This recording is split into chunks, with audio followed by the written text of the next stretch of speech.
में सब सुन रहा छी एमएस म्यूजिक एंड फिल्म्स के शानदार प्रस्तुति।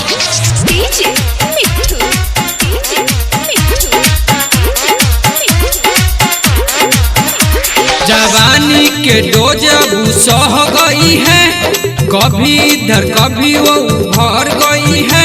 ओ भाभी तेरी बहिन बिगड़ गई है, ओ भौजी तोहर छोटकी बिगड़ गई है।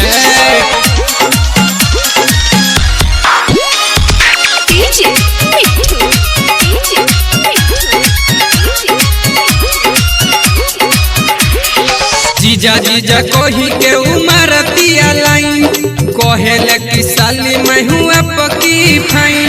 जीजा जीजा कोही के उमर पिया लाइन, कोहेल की साली मैं हुआ पकी फाइन। सातवा आठवा ले पढ़ गई है, सातवा आठवा ले पढ़ गई है।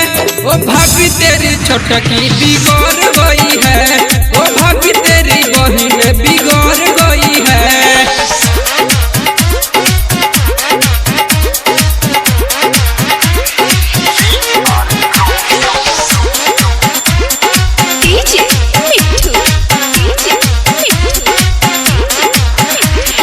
पहनती है टॉप और चश्मा लगाती है, हुई है सयान नहीं केहू से लजाती है। पहनती है टॉप और चश्मा लगाती है, हुई है सयान नहीं केहू से लजाती है।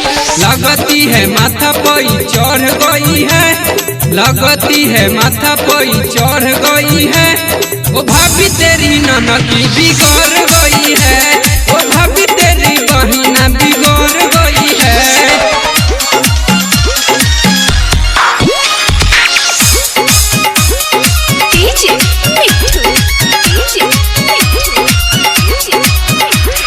कहती है सुनो जीजा पंकज देहाती, लव वाला हमको हुआ है बीमारी। कहती है रमन जीजा से बिहारी, लव वाला हमको हुआ है बीमारी।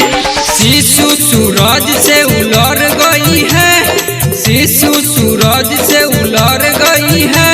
ओ भाभी तेरी बहिना बिगड़ गई है, ओ भौजी तोहर बहिना बिगड़ गई है। Recorded by MS Music and Films Ozan।